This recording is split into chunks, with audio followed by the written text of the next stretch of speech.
last night, I landed in Chicago and saw the news breaking.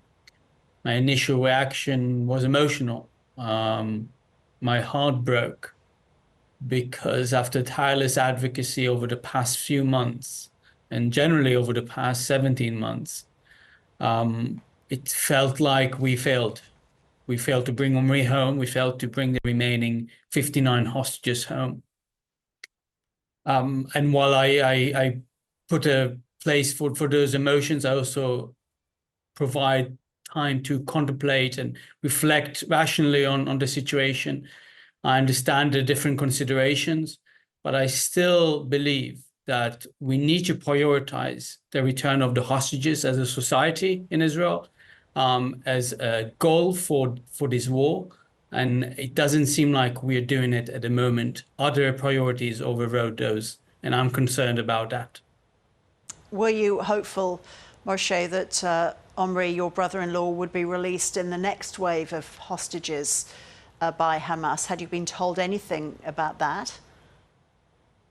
We were not told anything specific, but when the agreement initially signed, we were told, and my sister met the Prime Minister Netanyahu, a few days before the agreement was officially announced. And he promised them, her and others who were in the meeting, this agreement is to bring everyone home. This agreement has several phases. And while phase two has not been negotiated yet, it will be negotiated. And so we were hopeful that Omri will be included in the second phase. We've been advocating across the world.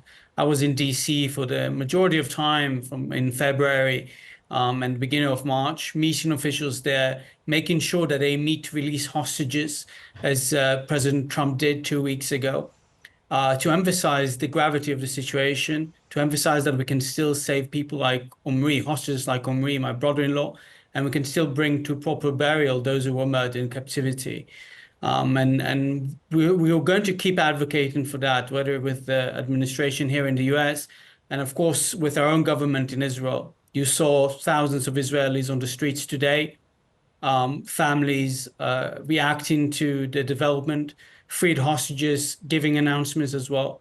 And I hope our decision makers are listening and understanding that whatever the goal in this new operation is, they need to take into consideration the hostages, their well-being, and make sure that they are prioritized.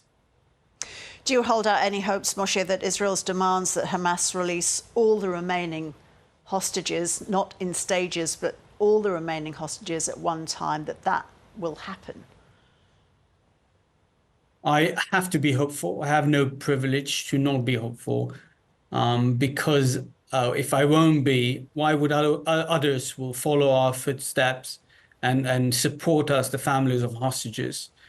I know that the situation is complex. It's more nuanced than people want to believe. There are two sides here that need to bridge enormous gaps in order to reach a resolution. And I also know that we cannot tolerate Hamas as a regime, as a military apparatus, as a civilian ruler in the Gaza Strip after this devastating war. And so I hope that the resumption of hostilities will urge all members of the international community, and especially Hamas sponsors, to bring about a plan that will push Hamas out of the equation, will ensure that their leaders are going into exile, ensure that the Gazans are getting the rule, the government they deserve, a better government, and ensure that all the hostages return home. It will be difficult to find a resolution to this, but I have to hold on to the hope that this will happen. But of course, I'm in deep pain, like many other families of hostages, and like many other human beings, seeing the footage, being concerned about the situation for our loved ones, and hoping for a better world to come out of the ashes of this war. What is the latest information you've had on your brother-in-law, Moshe? It's a difficult question, but do you know if he is still alive and well? We know that Omri was alive as of July 2024 in a confirmed, one of the freed hostages, the captivity survivors who was released over the past few weeks, confirmed that to us. They spent time with them, with Omri. Omri even did some yoga and shiatsu sessions with them. He's a shiatsu therapist. We have no reason to believe he's not alive anymore.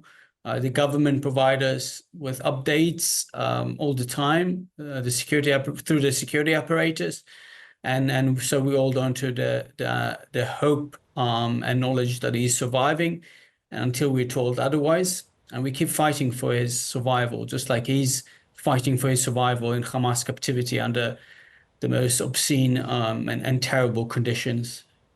Finally, do you have any plans to travel to Israel to be with your sister and your nieces there, and how are they?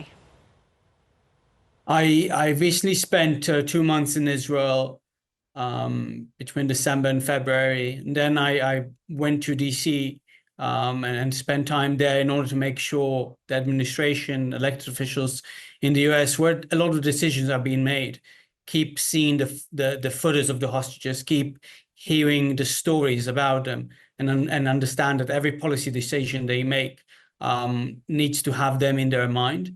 I will of course, be with my family when I can in the next couple of months. But I was hoping to return when Omri returns in March, and at least celebrate his birthday with him in April, as we also celebrate Passover, the holiday of freedom for the Jewish people.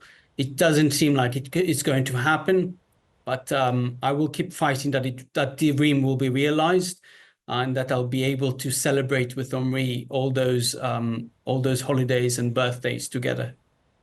Moshe Lavi, thank you so much for speaking to us at this very difficult time for you. We appreciate it.